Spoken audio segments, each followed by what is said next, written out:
lagi. Bagaimana kabar kalian hari ini? Semoga selalu sehat dan selalu bersemangat mengikuti KBM online. Anak-anak, kembali lagi bersama Ustazah Kiki. Kali ini kita akan belajar pada mata pelajaran tematik pada tema 4 subtema 2.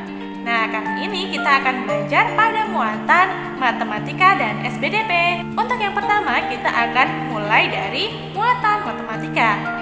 Nah, anak-anak, pada muatan matematika ini kita akan mengulang sedikit tentang pembelajaran yang kemarin, yaitu dengan menentukan sudut, titik sudut, dan sisi dari sebuah bangun datar. Banyaknya sisi, sudut, dan titik sudut pada suatu bangun datar digunakan untuk mengelompokkan bangun datar. Kita lihat, perhatikan contoh yang ada di samping ini. Di samping sudah ada 4 bangun datar, yaitu bangun datar, segitiga siku-siku, persegi panjang, trapesium, dan segitiga sama sisi. Kita mulai untuk menghitung sisi, titik sudut, dan sudutnya ya anak-anak. Pada bangun datar, segitiga siku-siku mempunyai sisi 3. Kemudian sudutnya ada 3. Dan titik sudutnya juga ada 3. Kemudian untuk bangun datar persegi panjang, jumlah sisi persegi panjang yaitu 4, sudutnya yaitu 4, dan titik sudutnya ada 4. Kemudian untuk bangun datar trapesium memiliki sisi 4, sudut berjumlah 4, dan titik sudut berjumlah 4. Dan yang terakhir, untuk segitiga sama sisi mempunyai sisi 3, sudut 3, dan titik sudut ada 3. Bisa kan anak-anak untuk mencari sisi, sudut, dan titik sudut?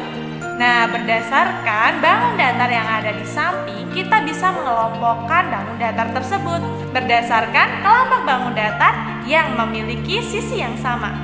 Kita lihat pada bangun datar yang memiliki 3 sisi, 3 sudut, dan 3 titik sudut, yaitu ada bangun datar, segitiga siku-siku, dan segitiga sama sisi. Nah, itu bisa disebut dengan segitiga. Kemudian ada lagi bangun datar yang memiliki 4 sisi, 4 sudut, dan 4 titik sudut, yaitu bangun datar, persegi panjang, dan trapesium. Bisa disebut dengan segi 4. Anak-anak, bangun datar yang sudah kita pelajari bisa kita susun menjadi pola tertentu. Perhatikan contoh pola barisan bangun datar berikut ini. Pola bangun datar yang ada di samping tersusun dari 2 jenis bangun datar, yaitu ada lingkaran dan ada persegi. Jika kita membuat suatu pola dari bangun datar tersebut, bisa kita gambar menjadi lingkaran, persegi, kemudian urutan yang ketiga yaitu lingkaran lagi, kemudian persegi, urutan yang kelima yaitu lingkaran lagi, urutan yang keenam yaitu persegi. Nah, itu dia untuk pola bangun datar yang disusun dari 2 jenis bangun datar. Contoh lain, apabila kita membuat pola barisan dengan 3 jenis bangun datar. Contohnya yaitu ada bangun datar segitiga, kemudian persegi panjang, dan persegi. Jika kita membuat pola tersebut menjadi barisan yang keempat, kita bisa menggambar segitiga. Kemudian setelah segitiga kita menggambar persegi panjang dan persegi. Dilanjutkan terus seperti itu anak-anak. Bagaimana mudah kan membuat pola barisan dari suatu bangun datar? Selanjutnya kita bisa belajar pada muatan SPDP. Pada muatan SPDP kita akan belajar gerak keseharian dalam tali. Anak-anak, dalam melaksanakan pikir di kelas, kalian selalu melaksanakan berbagai macam gerakan. Misalnya gerakan saat kalian mengelap jendela. Gerakan tersebut dapat kita gunakan dan kita buat dalam bentuk tarian. Ketika kalian mengelap kaca, biasanya kalian melakukan gabungan dari gerakan-gerakan dasar. Ketika melakukan gerakan tersebut, perhatikan posisi tubuh kita, mulai dari kepala, tangan, dan kaki. Nah, berikut ada contoh gerakan mengelap kaca. Yang pertama, ada gerakan dari kepala kita dengan cara menoleh ke kanan dan ke kiri. Kemudian gerakan tangan dengan mengelap kaca secara bergantian.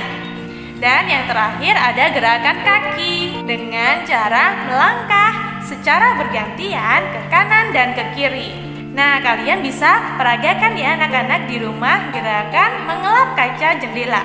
Gerakan tari yang biasanya kita lakukan berasal dari gerak anggota tubuh. Kita bisa menirukan gerakan kita sehari-hari untuk dijadikan gerakan tarian yang indah.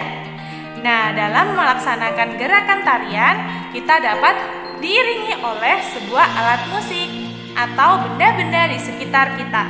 Berikut ada contoh alat musik untuk mengiringi sebuah gerakan tarian, yaitu yang pertama ada gendang.